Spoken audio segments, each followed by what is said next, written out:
கள் இறக்குவதும் பருகுவதும் அரசியலமைப்பு சட்டம் மக்களுக்கு கொடுத்திருக்கும் உணவு தேடும் உரிமை. கள்ளு போதைப்பொருள், மது தடை செய்யப்பட வேண்டிய பண்டம் நிரூபிச்சிருங்க. முதுகெலும்பு இல்லாத அரசாங்கம் எங்களை ஒரு திருமண மண்டபத்தில் 2-3 மண்டபத்தில் கொண்டு அடைச்சி வச்சு மாலையில் திறந்து விட்டாங்க. இது ஒரு கோழைத்தனமான செயல்கிறோம். என்ன நியாயம் இது? இது கல்லுக்கு தடை வச்சிருக்கிறது தமிழ் இனத்துக்கு, தமிழ் மக்களுக்கு, தமிழ் மொழிக்கு, பனை தென்னை மரங்களுக்கு இழைத்திருக்கும் அநீதி. மாநில அரசு இடைக்கால பட்ஜெட்டில் 5500 கோடி ஒதுக்கியிருக்காங்க உணவு மானியம். அது கல்லுக்கு இருக்கும்.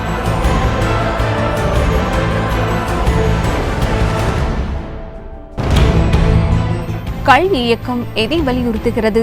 கள் போதைப் பொருளோ மதுவோ அல்ல. கள் உணவின் ஒரு பகுதி. கள் இறக்குவதும் பருகுவதும் அரசியலமைப்பு சட்டம் மக்களுக்கு கொடுத்திருக்கும் உணவு தேடும் உரிமை. உலகத்தில் 108 நாடுகளில் பனை தென்னை மரங்கள் உள்ளன.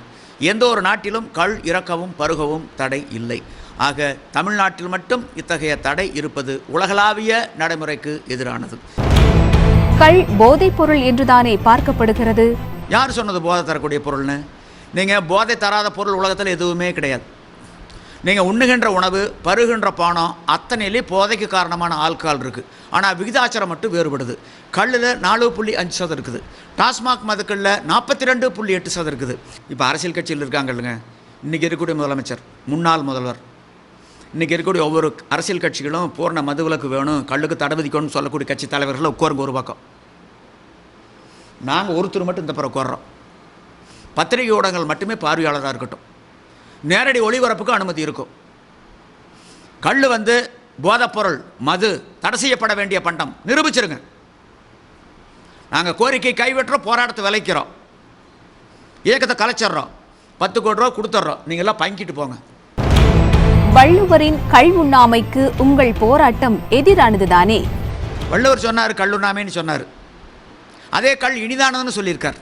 அதுக்கு என்ன பேர் சொல்கிறாங்க? உள்ள கழித்தலும் காண மகிழ்த்தலும் கள்ளு கீழ் காமத்துக்குண்டு, உள்ளினும் தீரா பெருமகிழ் செய்தலால் கள்ளினும் காமம் இனிது, உண்டார்கன் அல்லது அடுநரா காமம் போல் கண்டார் மகிழ் செய்தல் என்று. அடுத்து வள்ளுவர் கல் உண்ணாமைன்னு சொன்னார், கொல்லாமைன்னு சொன்னார், புலால் உண்ணாமைன்னு சொன்னார். ஏன் நாட்டில் இருக்கக்கூடிய கசாப் கடைகளெல்லாம் மூட வேண்டியதானே? மீனவர்கள் கடலுக்கு போக வேண்டாங்க, வள்ளுவர் சொல்லியிருக்காரு கொல்லாமை புலால் உண்ணாமைன்னு. மீனவர்களை போய் தடுத்துட்டா இலங்கைக்கும் இந்தியாவுக்கு இருக்கக்கூடிய பிரச்சனை, மீனவர் பிரச்சனை தீர்ந்துருமல்ல. அதை செய்யுங்க. இது ஒழுக்கம் சார்ந்த ஒன்று, சட்டம் சார்ந்த ஒன்று அல்ல. அரசியலமைப்பு சட்டம் என்ன சொல்லுதுன்னு தான் பார்க்கணும். அதுதான் நடைமுறைப்படுத்த முடியும். கள் உணவுப் பொருள் என்றால் அதை மதிப்பு கூட்டத்தக்க பொருளாக மாற்றி விற்க வழி இல்லையா? நான் இதுக்காகவே 2 முறை ஸ்ரீலங்கா போயிருந்தேன், மலேசியா போயிருந்தேன், இன்னும் சில நாடுகளுக்கு போயிருந்தேன். அங்கே கல்லை டப்பாக்கள் அடைக்கிறாங்க பதப்படுத்தி, 2 ஆண்டுகள் கெடாத விதத்தில் பதப்படுத்தி பல நாடுகளுக்கு ஏற்றுமதி பண்ணுறாங்க, அந்நிய செலாவணி கேட்டுறாங்க. ஏன் இவ்வளவு தென்னை பனை மரங்கள் இருக்கக்கூடிய நம்முடைய நாட்டில் ஏன் செய்யக்கூடாது? ஏன் நீங்கள் மேலை நாடுகளில், வளர்ந்த நாடுகளில் தடை செய்யப்பட்ட ஒரு தொழிலை கொண்டு விட்டுருக்கீங்க? சாயப்பட்டற, தோளால், ரசாயன தொழிற்சாலை, பஞ்சபூதங்களில் நெருப்பு ஒன்றை தவிர ஏன்னா நெருங்க முடியல. மற்ற நாளே முடிச்சிட்டுமே, நிலத்தை முடிச்சிட்டோம், நீரை முடிச்சிட்டோம், ஆகாயத்தை முடிச்சிட்டோம், காற்றை முடிச்சிட்டுமே. இன்றைக்கி தண்ணி வணிகம் தானே பெரிய வணிகமாக இருக்குது. 25 ஆண்டுகளுக்கு முன்னாடி யாரும் தண்ணி காசு கொடுத்து வாங்கி குடிக்கலையே. ஆக இது ஒரு கிரீன் இண்டஸ்ட்ரி, அதாவது சுற்றுப்புறச் சூழலை மாசுபடுத்தாத தொழில். கல் அறக்கிறதுக்கு மின்சாரம் தேவையில்லை. ஆக இப்படிப்பட்ட தொழிலை, நம்முடைய பாரம்பரிய தொழிலை தடை விதிச்சுட்டு நீங்கள் டாஸ்மாக் மதுக்களுக்கு அனுமதி கொடுத்துருக்கீங்களே, அந்த விதத்தில் நியாயம்? இப்போ டாஸ்மாக் மதுக்கள்லாம் தேவாமிர்தங்கள், கல்லன்னு ஆலகாலவசமா? பல விவசாய சங்கங்கள், அமைப்புகள் இருந்தும் கள் இறக்கும் போராட்டத்துக்கு ஆதரவு தருவதில்லையே. சார், ஆதரவு கொடுக்குறாங்களா கொடுக்கலையோ எங்களை பொறுத்தளவில் கவலை கிடையாது. எங்களை பொறுத்தளவில் ஒலித்தக்கால் நாம் உவரி எலிப்பகை நாகம் உயிர்ப்பு கெடும். எங்கிட்ட நியாயம் இருக்குது. நாங்கள் நாகவாம்பு, ஆயிரக்கணக்கான எலிகள் வந்தாலும் இந்த நாகவாம்பு தலை தூக்குனா நாகத்தினுடைய காற்று பட்டால் மடிஞ்சு போயிடும். அந்த மாதிரி அரசியல் கட்சிகளை கூப்பிட்றோமல்ல, அந்த அணியில் விவசாய சங்கத்தை உட்கார சொல்லுங்கள், அவங்களே எதிர்கொள்கிறோம். எங்களுக்கு எதை பற்றி கவலை கிடையாது. கள் இறக்கி விற்போம் என பல முறை கூறியும் இதுவரை விற்கவில்லையே, கைது செய்யப்படுவோம் என்ற பயமா? அரச்சலூரில் என்னுடைய தோட்டத்திலேயே கல்லறைக்கு சந்தைப்படுத்தணும். 700 காவலர்கள், 2 காவல்துறை கண்காணிப்பாளர்கள் அங்கே இருந்து கண்காணித்தாங்க. ஒரு நாள் 24 மணி நேரம் ஒரு வாகனத்தை அரச்சலூருக்கு விடலை. அதையும் மீறி நாங்கள் கல்ல இறக்கணும்.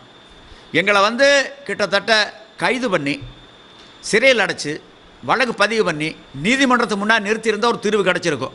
இவங்க என்ன பண்ணுறாங்க, முதுகெலும்பு இல்லாத அரசாங்கம் எங்களை வந்து ஒரு திருமண மண்டபத்தில் 2-3 மண்டபத்தில் கொண்டு அடைச்சி வச்சு மாலையில் திறந்து விட்டாங்க. இது ஒரு கோழைத்தனமான செயலுங்கிறோம். நீங்கள் தைரியம் இருந்தால் துணிச்சல் இருந்தால் வழக்கு பதிவு பண்ணுங்க. மதுவிலக்கு வேண்டும் என கூறும் யாரும் கள்ளை ஆதரிக்கவில்லையே. கள்ளுக்கு வந்து பார்த்தீங்கன்னா இதே பாரதிய ஜனதா கட்சி ஆதரித்தாங்க. 2008 உண்ணாவிரதம் இருக்கின்ற பொழுது இப்போ இருக்கக்கூடிய தமிழர் சவுந்தரராஜன், இலா கணேசன் போன்றவங்கெல்லாம் உண்ணாவிரதத்தில் இருந்தாங்க. அவங்க இப்போ கள் ஒரு போதைப் பொருள் பூரண மதுவிலக்கு வேணுங்கிறாங்க. வைகோ வந்து தேர்தல் அறிக்கையில் சொல்லியிருந்தார், எங்களுடைய கூட்டத்துக்கு அவர் கலந்துக்கிட்டார், அவருடைய கூட்டத்துக்கு எங்களை அழைச்சி பேச வச்சார். இப்போ அதே வைகோ கள்ளும் ஒரு போதைப் பொருள் தான்.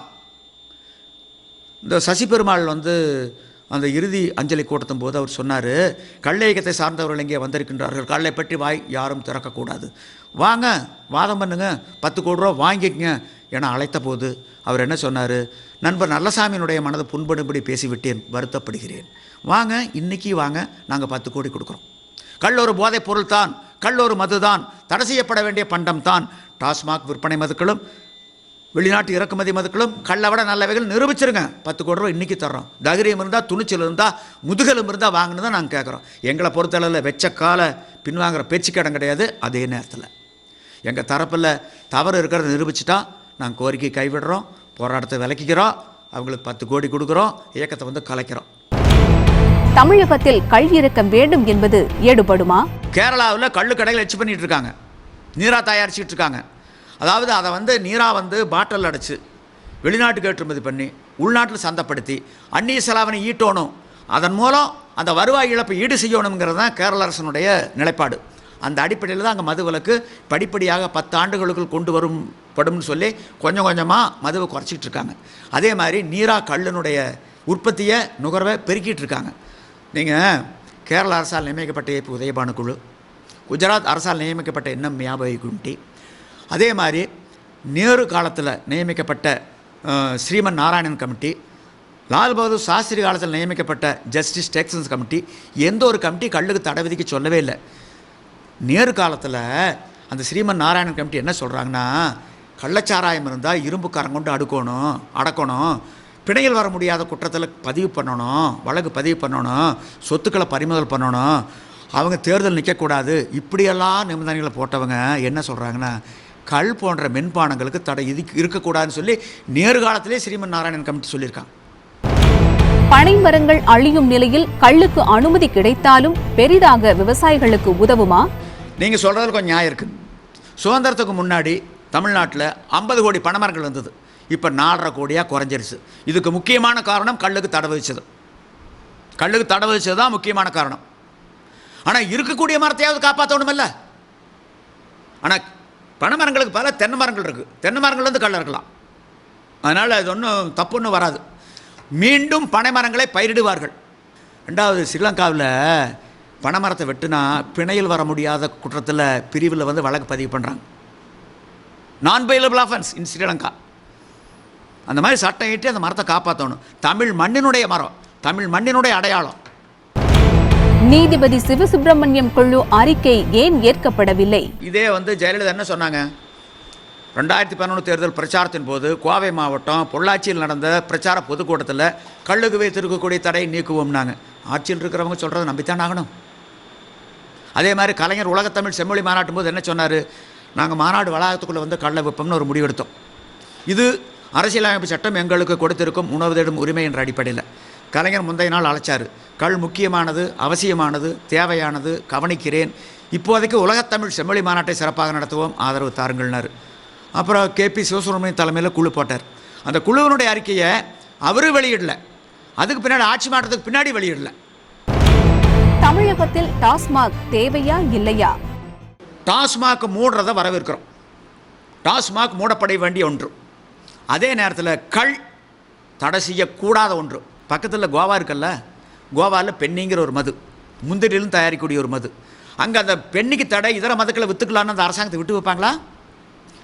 ரஷ்யாவினுடைய மது ஓட்காவுக்கு தடை, இதர வெளிநாட்டு மதுக்கள் இங்கே சந்தைப்படுத்தலாம்னா மக்கள் விட்டு வைப்பாங்களா? சைனாவினுடைய மது மவுத்தாய்க்கு தடை, மற்ற மதுக்களை சந்தைப்படுத்தலாம்னா முடியுமாங்க? ஸ்காட்லாந்தினுடைய மது ஸ்காட்ச் விஸ்கிக்கு இங்கே தடை, மற்ற மதுக்களை விற்கலான்னா அந்த அரசாங்கத்தை மக்கள் விட்டு வைப்பாங்களா? என்னங்க இது? தமிழ் மண்ணினுடைய மென்பானது. என்ன நியாயம் இது? இது கல்லுக்கு தடை வச்சிருக்கிறது தமிழ் இனத்துக்கு, தமிழ் மக்களுக்கு, தமிழ் மொழிக்கு, பனை தென்னை மரங்களுக்கு இழைத்திருக்கும் அநீதி.